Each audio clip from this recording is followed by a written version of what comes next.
You are Locked On Syracuse, your daily podcast on the Syracuse Orange. Part of the Locked On Podcast Network, your team every day. Let's go over their ceiling. The best case scenario for Syracuse basketball and how they can achieve that ceiling for this upcoming season.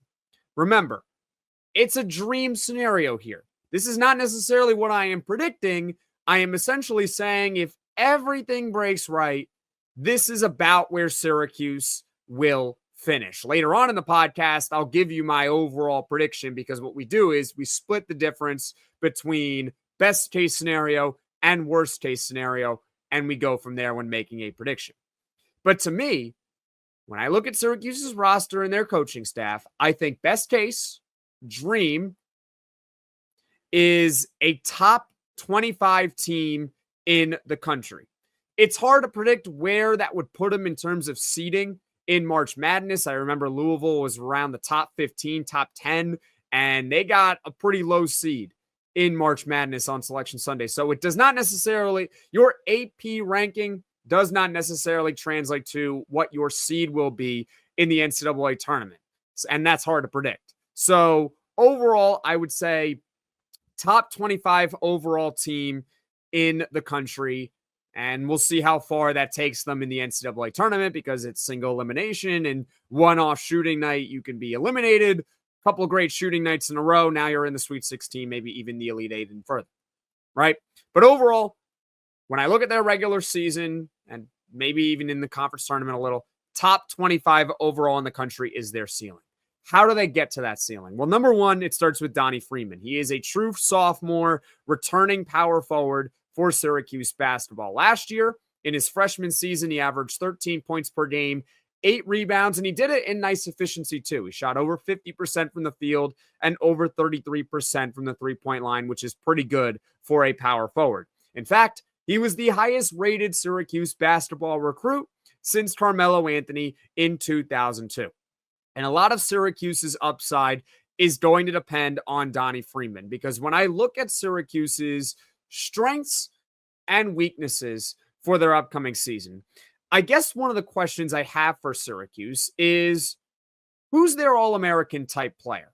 And feel free to answer in the comments section below. I mean, when you look at Syracuse basketball's roster, who do you think could make an All-American team? Like, who's their Walter Clayton? Who's their Zach Edey? You know, one of those guys. I'm not saying you got to win National Player of the Year, but make an All-American team. Who is that for Syracuse basketball? Who is the guy that can, on any given night, say, get on my back, I'm taking us home, we're winning this game, I don't care who we're playing, I don't care who's guarding me, it's over for the other team? Who is that? Well, with all due respect to the other players on Syracuse's roster, I really like J.J. Starling. Naithan George out of the transfer portal as the point guard from Georgia Tech was a massive addition for Syracuse, greatly improves their team from a year ago. I see those guys as all ACC caliber players. They could be among the best players in the conference, but I don't see them as All-American necessarily. I don't think they have that type of upside. But maybe Donnie does. Given his recruiting, the fact that in his freshman season he averages 13 points and 8 rebounds, it's expected that Donnie will take a jump for Syracuse as a true sophomore. It's expected. He's going to take a jump, but it reminds me a lot of Judah Mintz a couple of years ago. For those that don't understand, Judah Mintz was a very good prospect for Syracuse, a higher-end 4-star recruit who had a really strong true freshman season for Syracuse in 2023. And a lot of us, including myself, were expecting that, hey, Judah Mintz is going to take a big step forward in development, and he's going to lead Syracuse to the NCAA tournament. And to be fair to Judah Mintz, okay, he got better. He definitely improved from his true freshman season to his true sophomore season. In fact, he went from 9 20-plus point games in 2023 to 17 20-plus point games in 2024. That being said, his improvement was not enough to the point where it could overcome the other deficiencies on that 2024 roster, and as a result, Syracuse basketball misses the NCAA tournament.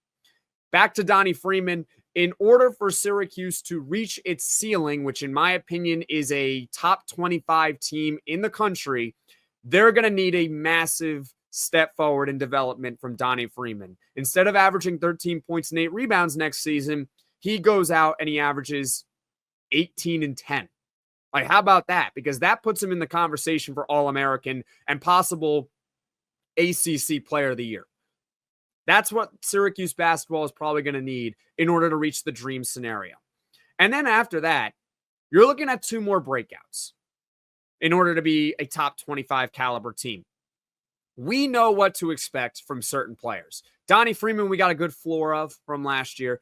We know what J.J. Starling is capable of. We know what Naithan George is capable of. And we know what Nate Kings, the wing from Oregon State that Syracuse got this offseason, is capable of. He is the best shooter on Syracuse basketball for this upcoming season. Shot nearly 45% from the three-point line a year ago. But even in a dream scenario here, all those guys pan out, they still need more, in my opinion, to be a top 25 team. And even in a dream scenario, again, it's unlikely that every player for Syracuse ends up breaking out. So I will say that Syracuse needs at least 2 breakout players for this upcoming season. And it's got to come from these 4 guys. You're looking at Cincinnati transfer Tyler Betsy, UCLA transfer William Kyle, and then you got the true freshmen coming in, the big ones, Sadiq White and Kyan Anthony. They need 2 of those players to break out in order to be a top 25 caliber team in the country. The most important, in my opinion, I've said it before and I'll say it again, is William Kyle, because he plays the center position. And when you look across the roster at all the position groups, the center position appears to be the biggest question mark for this team this upcoming season. But I'd love to throw it to you right now in the comments section below. What is the ceiling for Syracuse basketball in 2025-26? Meaning, I'm not saying you're predicting this to happen. I'm saying if not all things break right for Syracuse, what's their ceiling? What is their upside? Comment in the comments section below. Again, I believe that if not all things break their way, they are a top 25 caliber team in the country.